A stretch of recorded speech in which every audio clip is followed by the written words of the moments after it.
আজকে আপনার কল্যাণ বন্দ্যোপাধ্যায়কে মারধর করা হয়েছে, কি বলবেন? আমার মনে হয় ও নাটক করছে।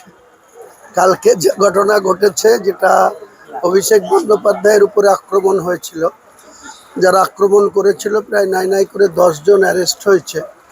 এটা শুভেন্দু অধিকারী যদি প্রতিহিংসা পরায়ণ হতো, তাহলে নিশ্চয়ই অভিষেককে যারা আক্রান্ত করেছে বা যারা মেরেছে তাদের বিরুদ্ধে এত কড়া স্টেপ নিত না। সেদিক দিয়ে বলবো যে অভিষেক বন্দ্যোপাধ্যায় গত কয়েক বছরে যে ধরনের তার অহমিকা বা তার আস্ফালন আমরা দেখেছি, সেই তুলনায় তাকে সে যখন আক্রান্ত হয়েছে শোনার পরে, সেই ব্যাপারে পুলিশ কিন্তু কড়া পদক্ষেপ করেছে।